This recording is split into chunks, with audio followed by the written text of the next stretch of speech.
Hello and welcome back to another beautiful day in Minecraft. So I have been very busy since the last episode. I wanted to have something to show for myself. So I've been running around and doing a lot of things. I have built sort of a experience bank up on one of my islands. And I have been mining coal and placing torches and mining coal and placing torches and mining coal and placing torches. And you get the idea.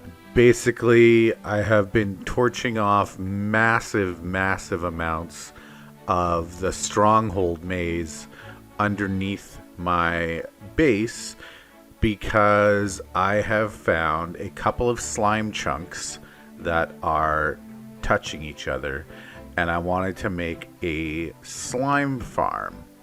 The reason why I need the slime is because I am going to use it to make a mob farm with some flying machines. So before I get into making the actual mob farm, I will give you a little tour and show you all of the stuff that I have completed so far. Alright, let's get to the video. So the first thing that I'm going to show off is that I was kind of outgrowing my little shelving unit here of chests. So I went ahead and dug down another floor. And now I have a nice open storage area. Everything's all nice and labeled. There's lots of unused chests, so I have lots of room for expansion. So that's going to definitely make things a lot easier for me. I did need some stones, so I built myself a little cobblestone generator in here. It's hooked up to a hopper, so the stone just goes into this chest. And as you can see out on the floating islands, I have been doing some expanding. The bridge continues downward now, and I have a cactus farm set up for smelting into green dye. And normally people will fuel their furnaces with bamboo, but I am nowhere near a jungle and I don't really want to go out exploring just quite yet until I get some enchantments on my stuff.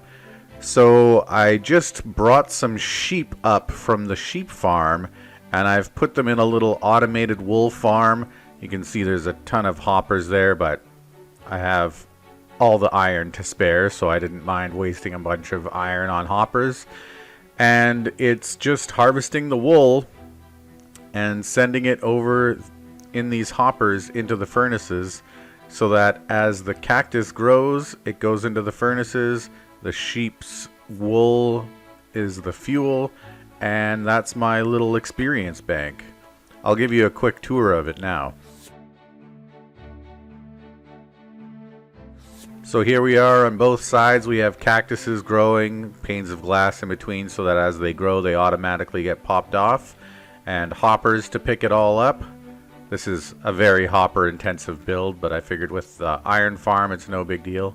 And so what's over on this side is this just duplicated over there, and the cactus comes out these lines, and over there is the sheep torture chamber of sadness. And as they eat grass and their wool gets restored, they're automatically sheared, and the wool goes down into these lines. And then there are furnaces here. This lever is simply to lock the bottom hoppers. So if I want to get the experience out of it, because as you see right now, the hoppers are just putting the green dye into these chests, but I can lock those hoppers so that the green dye builds up in the furnace, and then you have to take the item from the furnace itself to get the experience. So that prevents the furnaces from just being automatically emptied, so that I can collect the experience that's building up in here. But yeah, it seems to be working pretty well so far.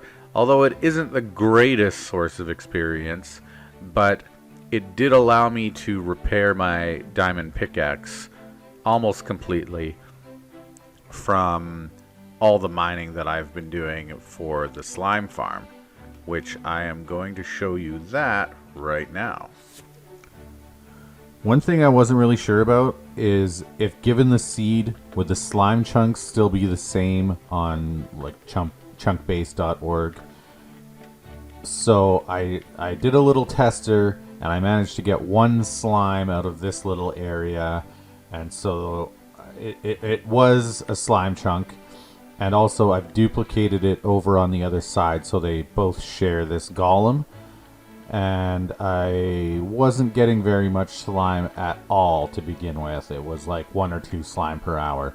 So I started expanding. As you can see, there are multiple floors. And it even goes around this way. More here. More here. These were for the educated slimes, of course. They need to keep up on their reading. And I think this is the top one that I'm working on so far. It doesn't quite have a full roof yet, but as you can see, it's stronghold everywhere. So the reason that I wasn't getting slimes was not due to the fact that I didn't have enough layers for them to spawn on, but it was because it was just so many other spawning locations that the mob cap was just being hit all the time, and there was just no place that slimes could spawn.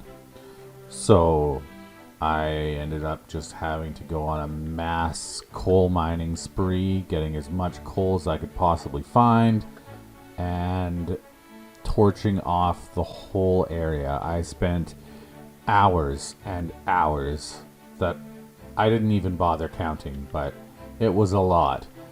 Torching off the area in here, climbing around. It was excessive. I don't know how many thousands of torches I placed, but it was lots. And even after placing all of those torches, I still found places as I was building this that were just little corners and areas that didn't quite have enough torches and were dark and mobs were spawning. So there's a lot of work to do still, probably, for sure. And as you can see right now, my coordinates say that I am at Y28. I do want to keep going right up to Y40 if I can, to just absolutely maximize how much slime that I get, because I want to involve more flying machines and stuff like that, right? I think having that as a way of getting across to certain islands would be cool, instead of the endless chains of staircases, which I do want to keep lots of staircases because those are also pretty cool. But I think that I really want to have like flying machines also, and just have a huge interconnecting pathway of different floating islands and such, and the main pathway connecting to the island.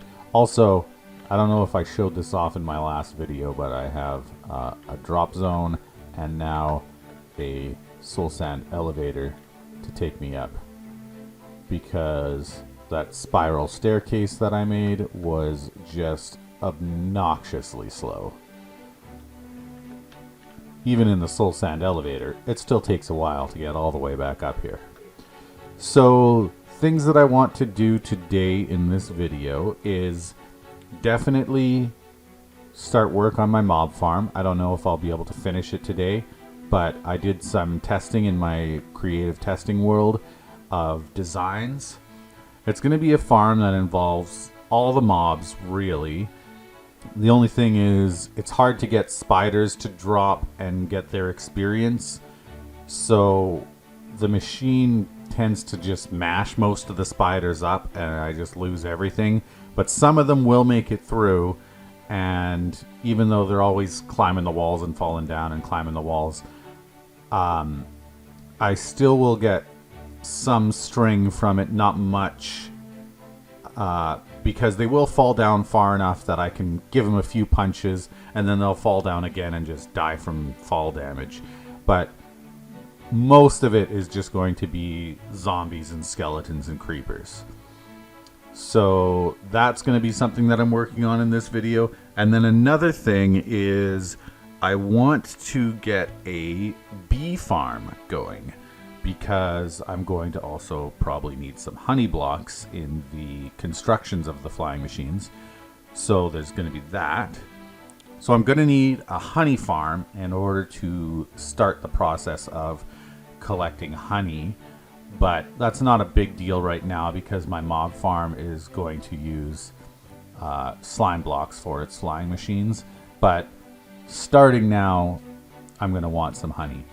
And I did finally manage to find a Silk Touch enchanting book while I was exploring the stronghold and torching everything off. So finally I can go and get myself some bee nests and start making myself a working honey farm. So I'm going to do the honey farm first just because that's the easiest, and then I will be working on the mob farm. Alright, so let's get to it. I think this is going to be a little bit harder than I thought. I've found 2 bee nests so far and 0 bees.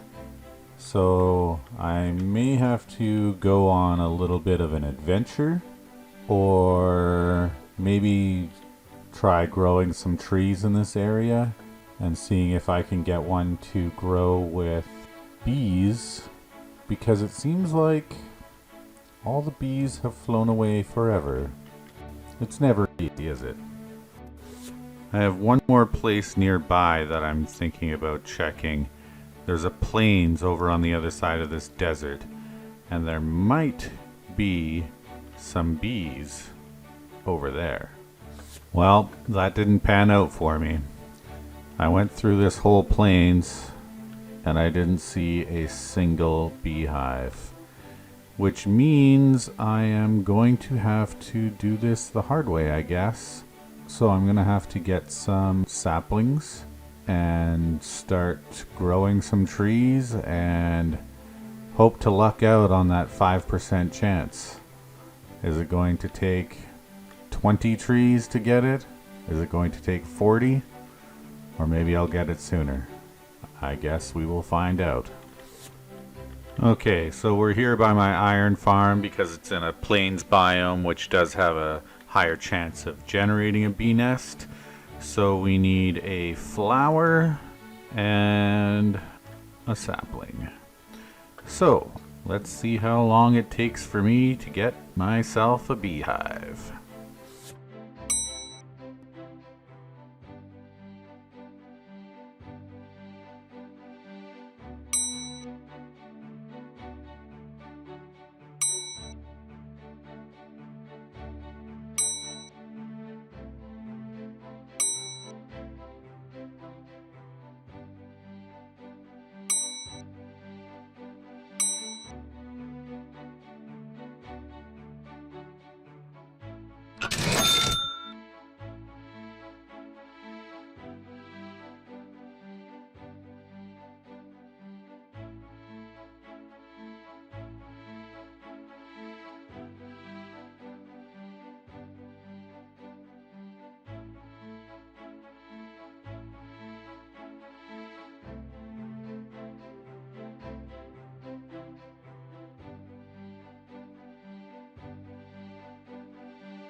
So I seem to have lost the clip where I announced the amount of bees that I got, but I did just show it on screen there. So it took me 9 trees and I wound up with a total of 3 bees. At one point, one of them got away from me. I wasn't prepared. I didn't have flowers out. and then I was a little bit more prepared the second time, and there was 3 there, but I managed to get 2 inside the nest and just panicked and got the nest up, and another one got away. So I had 5 bees, but I lost 2 of them, 1 with each nest, and a total of 2 nests. So I'm going to use those to breed them up and get some more nests, and then I'll build the honey farm. So I'm planning on just digging into this mountainside here to make my honey farm for 2 reasons. The first reason is that it's going to be in my spawn chunks, just like my iron farm is. And the second reason is that my iron farm also produces poppies, so it'll be close to the source of flowers that I need if I need to breed bees.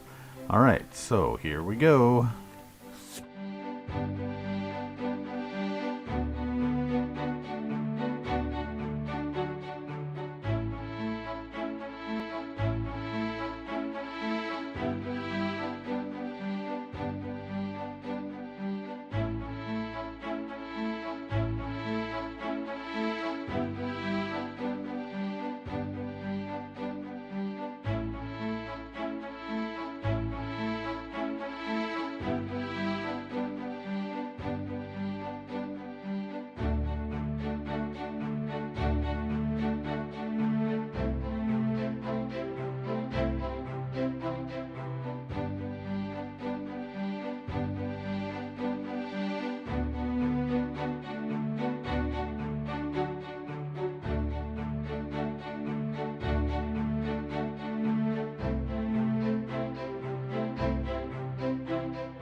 Okay, so this is going to be the bee breeding area.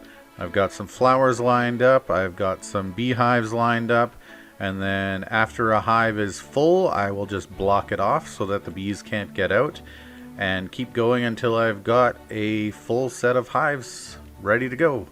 And then once I've got enough bees, then I'm going to take the hives and set them up as a automatic honey farm.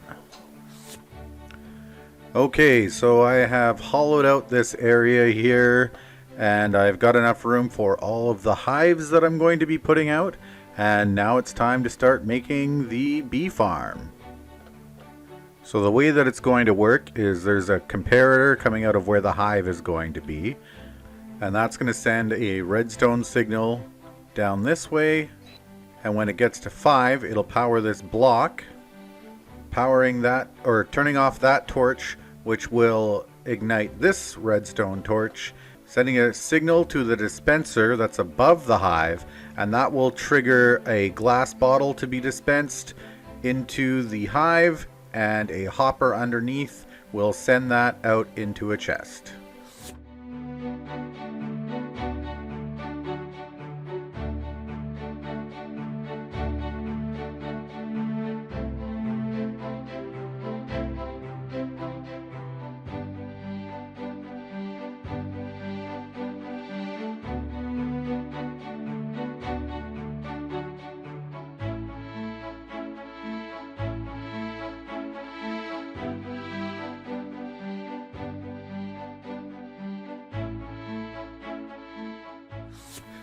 Alright, so that's what one cell looks like there. I just need to put the hive in. I'm going to do that all at the end, and I'm going to do it at night so that the bees don't come out. But I'm just going to continue now, and I'll use a cobblestone here to replace the hives as I go across and just complete the pattern.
Okay, and there we have it. We have bees in their little honeycomb cells.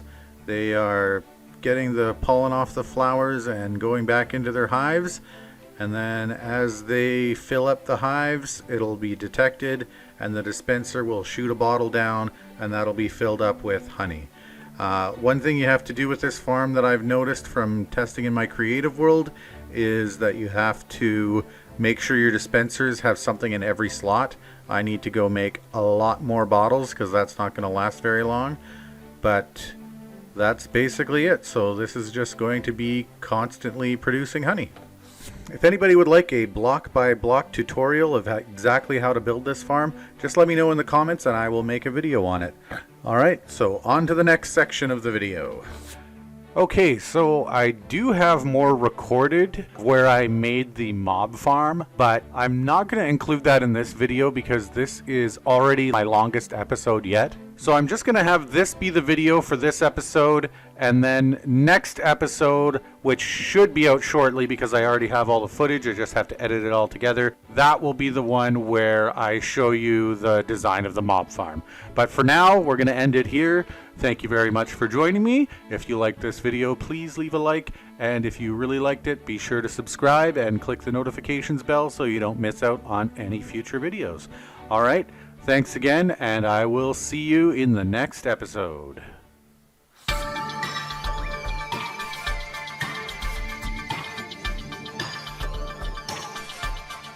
And now, at the end of the video, I have a little bit of sad news. Unfortunately, I have to let you know that the other cat is dead. Bread's friend passed away in the half slab worth of water that I had where the hay bale is. And I guess there was a bug in the last snapshot where cats would drown in boats, and it must have affected Bread's friend because he wasn't even in the water. He was beside the water and he just spontaneously drowned. So unfortunately, he has passed on without even having a name. So we will have to name him just in memorial. And also in the next episode, I'll make sure to get another friend for Bread so that he's not as lonely. Okay? Yes, you're a good kitty, Bread. We'll find you another friend. I know you're sad right now, but we'll make you happy again. See you in the next episode.